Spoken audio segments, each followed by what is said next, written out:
The blue passport is the cocoa. Hello and welcome to my YouTube channel. I'm Larryqueen if you're new here. Sorry about my voice, I have a cold. Alright, so today I'm going to be talking about giving birth in Canada as a non-resident. So if you're a non-resident and you're planning to give birth in Canada, you're pregnant already or you're just thinking about it, this is the video to watch, guys. So to start with, why do we give birth in Canada at all as non-residents, as international patients? Obviously, Canada has like good health care and most of us actually go for good health care. But then the number one reason why we go to Canada, tell the truth, is to have the passport. The blue passport is the cocoa. I'm going to share the process of traveling, giving birth, all the processes generally from beginning to the end. I'll give you updates of things that have changed because I know somebody might need this. If you haven't subscribed to my YouTube channel, subscribe, guys. You need to subscribe to my YouTube channel to get all this information. First thing you need to think about is, you need to get a visa. Because most people that are traveling to Canada to have babies, most of us have to apply for visa. If you're from a country that you don't have to apply for a visa, then that's even better for you. But I'm from Nigeria, so I'm speaking from my own experience. Even though I live in the UK, I'm just a resident in the UK, but then I still needed to apply for the visa for Canada. So number one process is application of visa. So in my case, what I did was this. Before I even got pregnant at all, I applied for the visa because I knew I was going to have my baby in Canada eventually. So if you're not pregnant yet and you're thinking about, when I get pregnant, I will be traveling to Canada to have my baby, then you should apply for the visa now. Don't wait until like when you're already pregnant and you're I even know some people are like 35 weeks and they're trying to give birth in Canada. That's already a bit too late. All right, but I'm not discouraging anyone that is in that situation currently, but it'll be a good idea to actually get the visa as early as possible. But if you're pregnant already, it's not still too late. You can still apply for the visa. But I know there's something about like a medical visa or a birthing visa. What I got was a visiting visa, a visiting tourism visa, and that was it, and there was no problem with it. So I thought about sending an email to them to tell them that I am pregnant and I'm going to be having my baby in Canada. But I had a friend who did that and it never responded. If you know Canada well, they never respond to your emails at all. Right, so I just went to Canada and that was it, and there was no problem with it. I have heard about people that have been sent back from the airport because their visa was saying visiting and they were going to have a baby, and I think they didn't have enough money. So most important thing is applying and being honest, and most likely you would get it if you have all your papers right and all your documents right. If I was pregnant, I would have applied for like the medical one, or I would have just declared in the application that I was pregnant. So if you're thinking about it, just maybe declare. I don't know, it's your choice really if you want to be honest or not. All right, so moving on from that. So you have gotten your visa and yes, and that's it. And you're happy that you're going to Canada already and you're going to have your baby. I traveled when I was around 35 weeks, although some countries and some airline would fly you only at 34 weeks or less, while some will go at 36 weeks. Here, I used like Canada Air. I think, yeah, it was Canada Airline, and it was 36 weeks that was their guideline, and I traveled at 35 weeks. But the earlier the better. Well, it depends on the job you're doing, really. Some people cannot get maternity leave earlier than that. What I did was, even though I knew that there was not going to be a problem when I travel, on that travel day, I traveled from the UK nicely, okay, no problems. But I ensured that as soon as we got to Canada, I wore my coat, I put my scarf on my neck, and put a bit of makeup, some red lipstick on, just not to look tiredly pregnant. It's not like there would have been a problem with immigration, but I just didn't want any stress of immigration at all.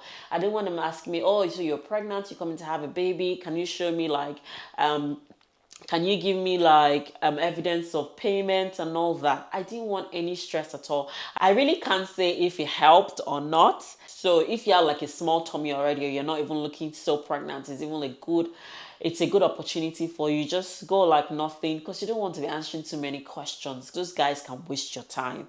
They will just tell you sit down, and everybody would go before they will eventually start asking you questions. And you're pregnant. You might even have a toddler with you or your husband with you. You just don't want to stress. The disadvantage of that was I was not able to jump the queue as a pregnant woman. So I lined up like everyone else in immigration. How do I find a hospital? How do I find a doctor? That's not hard at all.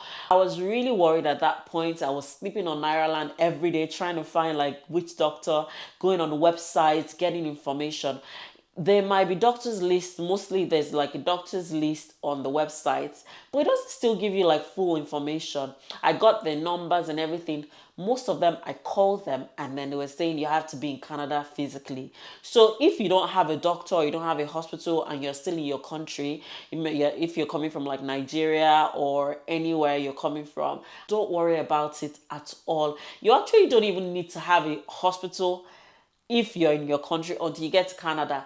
Except that I've heard some people use the hospital bill to apply for their visa. That's a different case entirely. I'm sure that payment is even refundable and then you can ask them or maybe call the secretaries before you go to Canada. But that was not my experience. My experience was I was in Canada before I even got information about doctors or hospital. If you have your visa already and everything, you don't need anything. You don't even need to you just need to have an idea, where am I going to stay? All right, and where I'm staying, how many hospitals are close to me? So, and those are your options. So that's what I did. So my factor was where I was staying, was it near to a hospital, and how many hospitals were close to me that I could have the baby. And I had two hospitals that were like very close to my Airbnb and were close to my family and friends. It was like 15-20 minutes away. It shouldn't be more than 15-20 minutes away. By the time you're doing 1 hour away from where you stay, that's a big problem already, because your labor can come anytime. Another factor that I thought about was payment. I wanted a cheaper option. I didn't want to go to like a hospital that was going to be taking like £20,000 for what. So I wanted somewhere that I was able to afford. So money was a factor for me for that. And then location of the hospital was another one. If you know you're going to go to Toronto, Toronto, what is Toronto? If you, I'm just the way Canadians call it is Toronto. But if you know you're going to go to Toronto, obviously you want to get a hospital around there. All right, and maybe a part of Toronto you're going to go to like Scarborough or all that area. You know that you want to get a hospital like very near to where you're going to be staying. So that's what you should have in mind. You're not going to be living in Alberta province and then you'll be thinking about giving birth in Ontario. It's not possible. So obviously you need to get your hospital near where you're going to be living. When I got to Canada, I walked into the hospital and then went on to ask for the labor ward. Nurses station asked the nurse there that like I'm an international patient, I don't have a health card, so how do I get a doctor, but I'm going to be giving birth in Canada? It was just that. It was as simple as that. So she gave me a list of doctors that take international patients. She gave me their number, the office address. So in Canada, where the doctor's office is different from where the hospital is, which was quite a new experience for me because I'm used to the doctor's office being in the hospital. So it was really weird that having to go to the doctor's office, which was like quite different from the hospital. So she gave me the hospital 24-hour bill for the baby and mom, and that was it. Straightforward. They give you all the information that you need. So I didn't even have to go to the other hospital because I had two options, but I just felt the price they gave me in that hospital was fine and I liked the environment, so I chose that place. When I got the information, the nurse already hinted me that one of the doctors actually take international patients more than the others.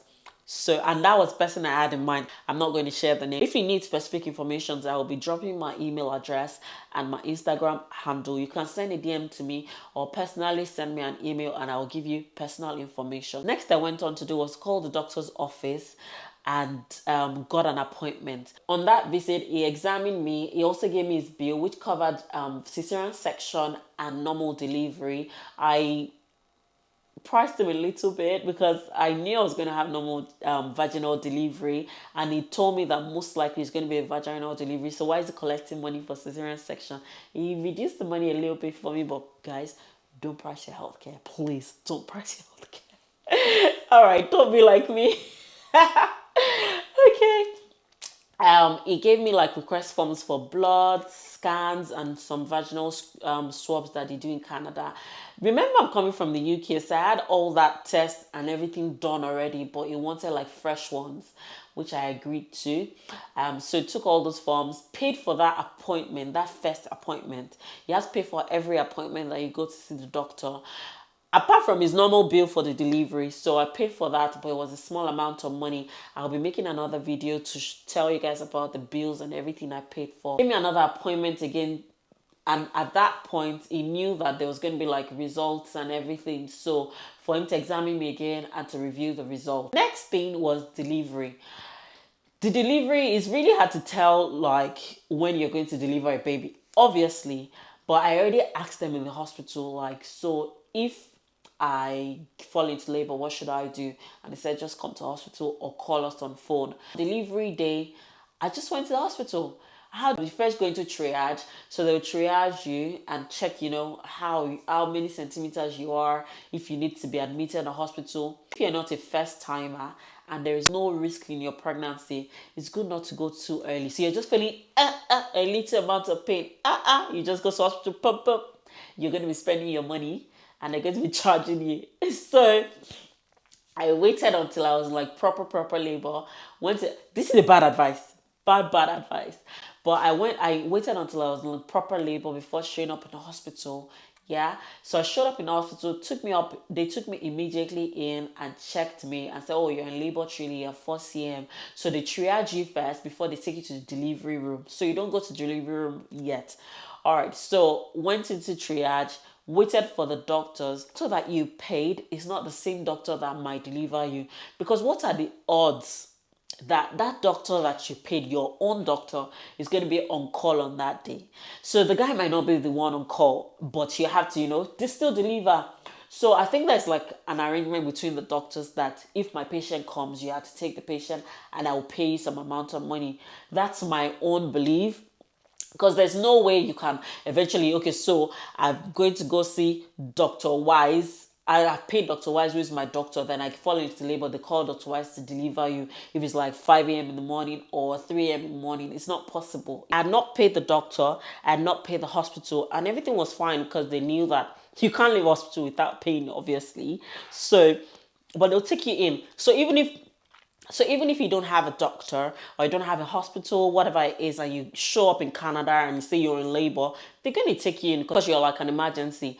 And then one thing I forgot to say is that my doctor's appointment that I went for was the only appointment I went for, because my baby came quite slightly early. So I only went for one appointment.